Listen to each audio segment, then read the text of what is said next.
오늘 우리가 볼 말씀은 사무엘하 13절부터입니다.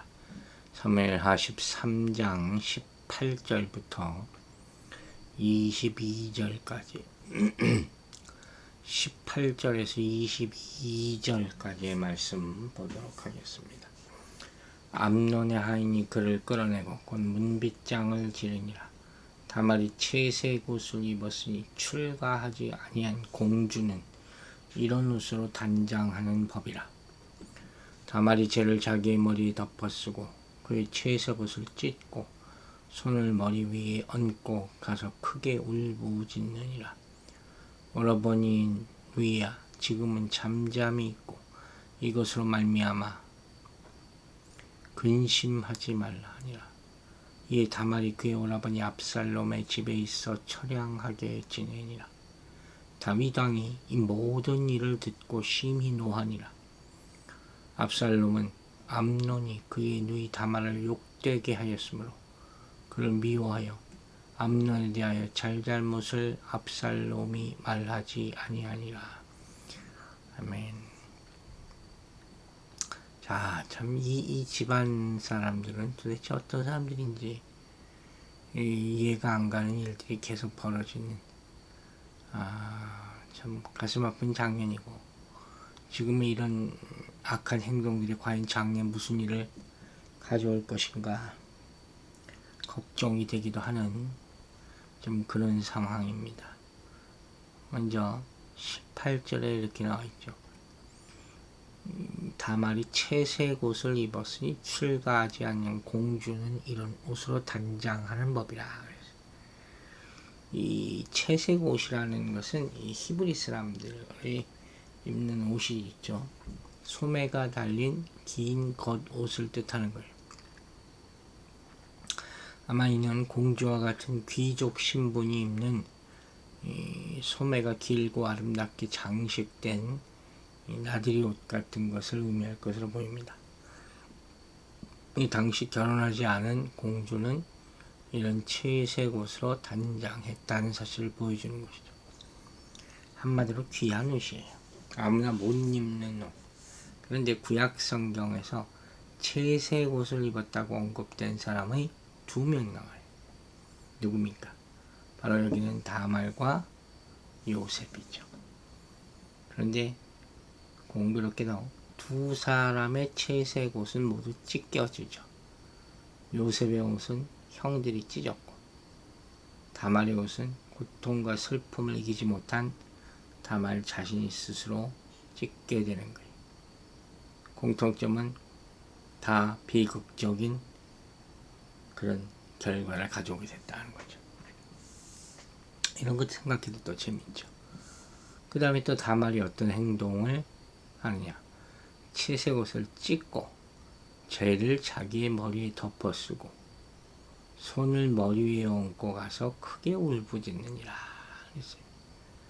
이런 행동이 뭐겠습니까? 자신의 수치스럽고 비참한 현실에 대한 슬픔과 고뇌를 다른 사람들에게 드러내는 행동이죠. 옷을 찢는 행위, 아까도 얘기했듯이 금식이나 굵은 배를 입는 행위와 더불어서 참을 수 없는 자신의 슬픔을 나타내던 히브리인들의 표현법이었죠. 손을 머리 위에 얹었다 하는 것은 무슨 뜻이냐. 이 머리는 그 사람의 명예를 상징하잖아요. 대표를 상징하잖아요. 따라서 다말이 손을 머리에 얹었다 하는 것은 자신의 머리에 수치스러운 것이 많은 것을 슬퍼하며 애통해하는 그런 표현으로 부르는 거예요. 그러니까 아마도 다말은 이러한 행위를 행함으로써 어쩔 수 없는 상황에서 당한 억울함을 표현함과 아울러서 자신의 순수함과 결백함을 나타내고자 한 것으로 보입니다. 그러니까 다말은 자신에게 닥친 부끄러움을 감추려 하지 않았다는 거예요. 이것도 좀 충격적이기도 해요. 이런 일을 당하면 쉬쉬하고 숨으려 할 텐데, 이건 그만큼 이 그녀가 이제까지 살면서 행실에 흠잡을 데가 없었던 정숙한 여인이었다는 것을 보여주기도 하죠. 그러니까 이렇게 암논의 거처에서 쫓겨나면서 다말은 마음속에 있는 슬픔의 증거를 처절하게 드러내는 거예요. 그래서 이 단정치 못한 행실 때문에 그 앞에서 쫓아냈다고 암논 이야기를 꾸며댈 것을 미연에 방지하는 그런 행동을 보였다고 생각할 수 있죠. 그러니까 이런 행동은 강한 분노와 슬픔을 나타내는 것이죠. 아마 그녀가 이 침묵을 지키고 있었다면 공범자로 여겨질 수도 있지 않습니까? 그러니까 이런 것에 대해서 정말 부끄러워하고 안타깝게 생각했다는 거죠. 여러분, 저는 이런 생각을 했어요. 지금 이런 행동이나 이런 이 모습들을 보면서 죄라는 걸 우리가 많이 얘기하고 있지 않습니까? 이 죄라는 것이 주위 사람들에게까지 상처를 남긴다는 거예요. 죄는 절대로 그냥 없어지는 것이 아니죠. 그 죄로 인한 상처는 평생 지니고 가야 할 만큼 심각할 때가 많다는 거예요. 다말은 암논으로 인해 평생토록 남을 큰 상처와 슬픔을 겪게 되었고 또 가족인 압살롬과 물론 다윗에게도 큰 고통스러운 일이었을 것이다 하는 것이죠. 그래서 죄를 지었다면 정말로 죄에 대해 진심으로 회개하고 당사자들의 고통이 덜어지도록 최선을 다해야 한다는 것이죠. 율법 규정에 따르면 이 출애굽기 22장에 나오는 이 남자는 겁탈한 여자를 결코 벌서는 안 된다고 그랬잖아요. 그리고 신부의 아버지가 결혼을 허락하지 않을 경우에는 신부의 몸값을 지불해야 한다고 나와 있어요. 즉 이 말인즉슨 진정한 회개를 통해서 자신이 행한 죄에 대한 책임을 져야 된다 하는 거예요. 여러분 어떻습니까? 죄를 지었을 때 어떻게 대처하는가? 이게 중요하죠. 죄는 1차적으로는 다 하나님께 대한 것이에요. 그래서 하나님께 먼저 회개해야 되는 거예요. 하지만 그것으로 모든 것이 끝나는 것이 아니죠. 말만 하나님께 회개했어. 이게 아니라는 말이에요. 하나님께 용서받았으니까 다 해결된 것이라 이건 아니에요. 즉 자신의 죄로 인해 피해를 본 사람이 있을 거 아니에요. 고통받는 사람, 그런 사람이 있는지 돌아보라 하는 것이죠. 그래서 그 사람에게 진심으로 사과하고 손해가 발생했다면 그만큼 배상해야 한다 하는 것이죠. 어떤 피해를 끼쳤는지 반드시 점검해 봐야 돼요. 은근슬쩍 넘어가는 것은 더 큰 죄를 지는 것이죠. 잘못된 것은 반드시 바로 잡아야 한다 하는 말씀이에요. 이제 20절에 이렇게 나와 있어요. 그의 오라버니 압살롬이 그에게 이르되 내 오라버니 암논이 너와 함께 있었느냐. 이미 눈치챈 거죠. 그러나 그는 내 오라버니이니 누이야 지금은 잠잠히 있고 이것으로 말미암아 근심하지 말라. 이게 또 무슨 얘기입니까? 지금은 잠잠히 있으래요. 자, 암논이 너와 함께 있었느냐. 그러니까 슬피 울며 자신의 수치를 이렇게 나타내니까 얼마나 놀랐겠습니까? 이 모습을 보고. 자기 누이가 이게 뭔가 큰 일이 생겼구나. 지금 따져 묻는 거예요. 암논의 추행을 짐작하고 사실 여부를 알아보기 위해서 완곡하게 따져 묻는 말이죠. 너와 함께 있었느냐 하는 말은 동침 여부를 우회적으로 묻는 말이라고 볼 수 있는 것이죠. 원문을 보면 암논이라는 이름 대신 아미논이라고 기록되어 있거든요. 어떤 사람은 이걸 필사자의 잘못이라고 얘기하는데 또 어떤 사람은 아미논이 암논에 대한 경멸을 뜻하는 일부러 이름을 잘못 얘기했다는 거죠. 이 주장이 오히려 더 설득력이 있어 보이기도 합니다. 그런데 여기서 중요한 것은 압살롬이 뭐라고 그래요? 지금은 잠잠히 있으라. 이 말은 두 가지 의미를 내포한다고 볼 수 있죠. 하나는 아버지 다윗이 이 일에 대하여 어떻게 대처할 것인지 두고 보겠다.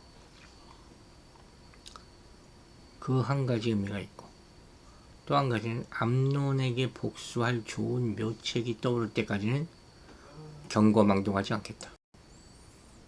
그리고 이제 이 압살롬이 2년 동안 기회를 노리거든요. 이 압살롬이라는 사람은 보통 사람이 아니죠. 어쨌든 이와 같은 말은 이 압살롬의 강한 복수심을 내포하고 있다는 거죠.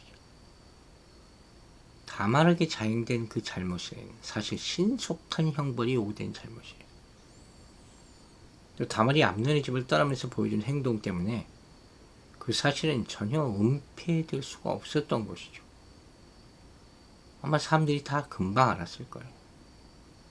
그러니까 압살롬도 참 이상한 게, 그 제대로 된 사람이라면 즉시 진상을 조사해서 누이에게 행해진 부정은 지체 없이 바로잡았어야지 그게 정상인 거예요. 그러나 법적인 수단으로 피해를 시정하려 하지 않고 음모를 그때부터 계획했다. 참 이것도 놀라운 일이에요. 물론 그 순간만큼은 자기 누이를 진정시키려 했다. 이렇게 얘기할 수 있을지 모르겠지만 어쨌든 이해하기가 어렵죠. 그 결과 뭐예요? 바로 처량하게 지내니라. 이제 폐인처럼 지냈다는 얘기예요. 다말의 비참한 삶을 이렇게 표현하고 있는 것이죠. 그리고 이제 더 이해할 수 없는 말씀이 21절에 나타납니다. 다윗 왕이 이 모든 일을 듣고 심히 노하니라. 자, 이 말씀만 보면 당장 무슨 일이 날 것 같은데 그렇지 않았다는 걸 봐요. 성경을 위해서 자세히 봐야 돼요. 다윗 왕은 암논의 범죄 소식을 듣고 크게 노했어요. 분명히 이렇게 나와 있잖아요. 그런데 노하였느니라. 여기서 끝이에요. 이상하지 않아요? 율법에 따르면 암논을 사형에 처해야 돼. 아무 명령도 하지 않아요. 이 이위에 대해서 70인역을 보면 이렇게 나와 있어요. 암논이 장자인 거로 다윗이 그를 사랑하여 암논의 마음을 괴롭게 하지 않았다. 이렇게 보충 설명이 나와 있어요. 과연 그랬을까? 그것만이 전부였을까? 우린 여기서 또 한 가지 이유를 댈 수가 있죠. 이미 우리가 생각했던 것. 즉, 다윗 왕 자신이 사형에 해당하는 죄를 이미 지은 자로서 자기 아들의 죄를 심판할 자격을 이미 상실했다. 저도 여기에 더 많은 무게를 둡니다. 물론 자식에 대한 왕의 약한 마음이 있었겠죠. 하지만 근본적인 이유는 그의 죄 때문이다 하는 것이죠. 아마 그는 겉으로는 시간이 지나면 모든 상처가 치유될 것이라고 생각했을 수도 있어요. 또 가정의 화합을 해치고 왕조의 연속성을 위태롭게 할 것을 우려해서 그냥 덮으려 했던 것 같아 보이기도 합니다. 이 모든 모습들이 다 다윗의 통치 후반기로 접어들면서 심각한 무력증에 빠져 있었다는 것을 나타내는 증거라고 볼 수 있는 것이죠. 그러니까 이런 모습들을 통해서 우리가 발견할 수 있는 것은 다윗이 인간적인 면에서 일견 좋은 아버지로 보일 수도 있을지 모르겠지만 하나님 앞에서는 부모의 본분을 다하지 못했다. 저는 이것을 교훈으로 삼으려 해요. 부모의 본분이라는 건 과연 무엇이냐 하는 거예요. 이게 사랑이냐, 죄를 덮어주는 것이. 결국 이것이 엄청난 가정의 비극을 초래하지 않습니까? 이런 다윗의 우유부단한 처신의 불만을 품은 압살롬이 결국 암논을 살해하고 더 나아가 다윗의 반기를 드는 모습이 15장에 나오고 있어요. 여러분, 우리가 자녀들을 가르칠 때 그리스도인으로서 가장 주안점으로 둬야 될 것이 무엇입니까? 자녀의 영혼을 바로 세우는 것이. 자녀가 잘못했을 때 하나님의 말씀을 따라 준엄하게 징계하고 그로 하여금 바른 삶을 살게 하는 것이 부모의 참된 역할이라 하는 사실을 여러분 잊지 마시기 바랍니다. 하나님의 말씀을 온전히 가르쳐야 된다 하는 것이죠. 이제 22절 보세요. 압살롬은 암논이 그의 누이 다말을 욕되게 하였으므로 그를 미워하여 암논에 대하여 잘잘못을 압살롬이 말하지 아니하니라. 누이 동생 다말의 일로 인해 암논을 미워하게 됐잖아요. 압살롬이. 그런데 이상하게도 그 일에 대하여 암논에게 단 한마디도 따지거나 변론하지 않았다. 속으로는 원수 좀 생각하는 것이죠. 그리고 잔인한 복수국을 계획하고 있었다는 것이죠. 이게 더 무섭고 더 불길한 거죠. 이런 것이 더 큰 비극을 가져오게 되는 거예요. 여러분 바로 그래서 그 얘기를 하는 거예요. 죄는 당사자에게 해를 주는 것으로 그치지 않고 주변에 나쁜 영향을 끊임없이 미친다는 거예요.